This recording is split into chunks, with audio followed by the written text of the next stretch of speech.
People are rioting, the Republic is failing, and the social revolution is imminent. Hundreds of thousands lay dead as a mysterious and dangerous pandemic ravages the planet. All the while, killer bees have swept in, threatening our environment, and a doomsday-level asteroid is careening, hurtling towards our planet, threatening our very existence.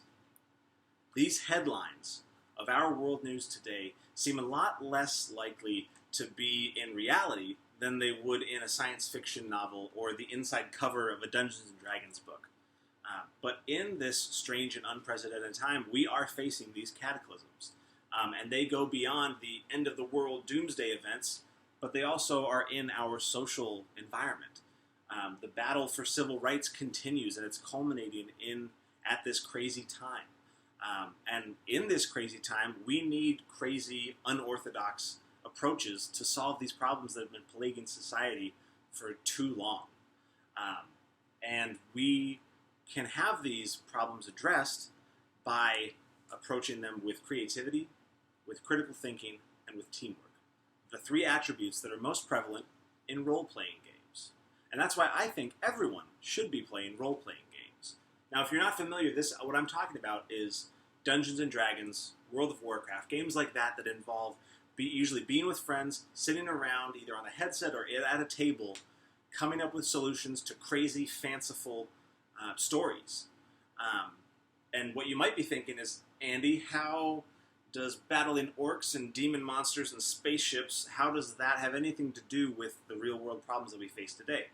Well, first off, it's not that far off. We also have, in both worlds, there is a giant orange monster with a big head that likes to bark out orders, but there's also a lot of correlation between the little moments, and, art reflects reality.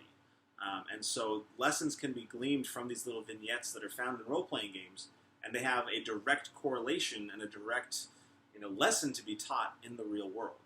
And so my goal for this speech is to convince you that everyone should be playing role-playing games because of creativity, critical thinking, and teamwork. And so I'm going to start with creativity. Albert Einstein said that a true sign of intelligence is not knowledge, but it's imagination. Now, that could not be truer when you're thinking of role-playing games, because imagination drives everything in that story. It created it, and it allows it to flourish when you're playing it.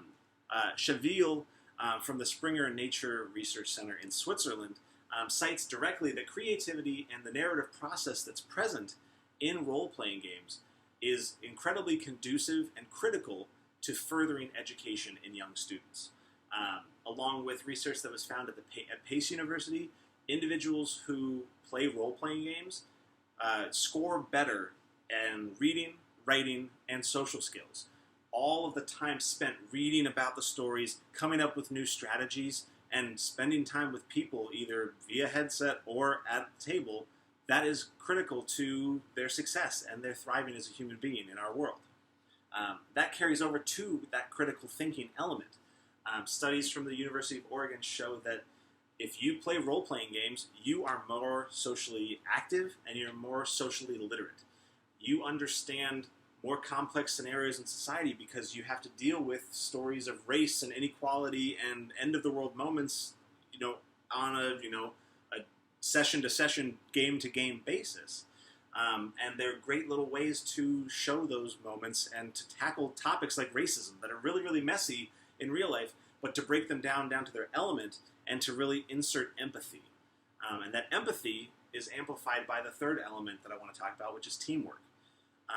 The ACM found that in 2014 that role-playing games, whether it's online, virtual, or on the tabletop, they promote collaboration in a professional and an educational society world. And we've all sat through or seen those bad team building exercises where someone comes in and they try to solve your problem in an hour, and then you go and you're like, okay, where's the coffee? I'm going home. But in role-playing games, nothing gets solved in 1 hour. You need a progression of stories over a long course of time. Some of those games last, once a week for months. and you build on it, and nothing gets solved. And that's a beautiful lesson to learn, because in our society today, we need to know that it is not one singular moment that's going to decide it. It's a continual saying yes to addressing the problem.